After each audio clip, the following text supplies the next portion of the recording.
baby. Yep.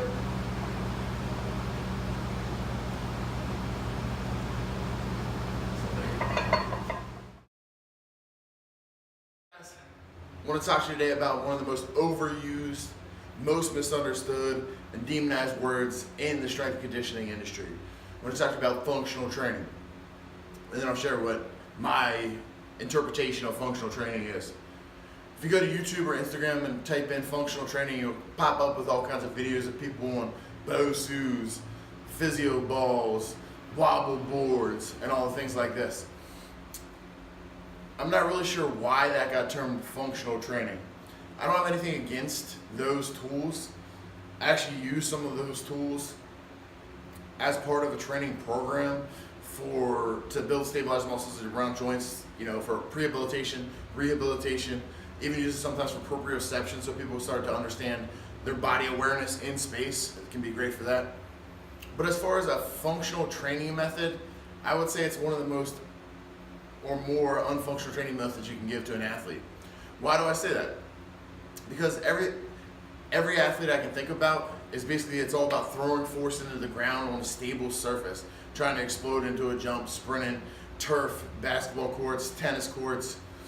At least the mass majority of these kids are going to be performing on a solid, stable surface.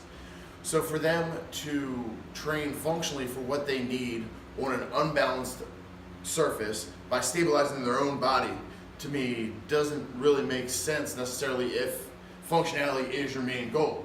To understand what functional training really is, we need to take a look at human development and human evolution. What do humans need to do? What have they done for a very long time? They need to be able to walk. They need to be able to carry things. They need to be able to sprint.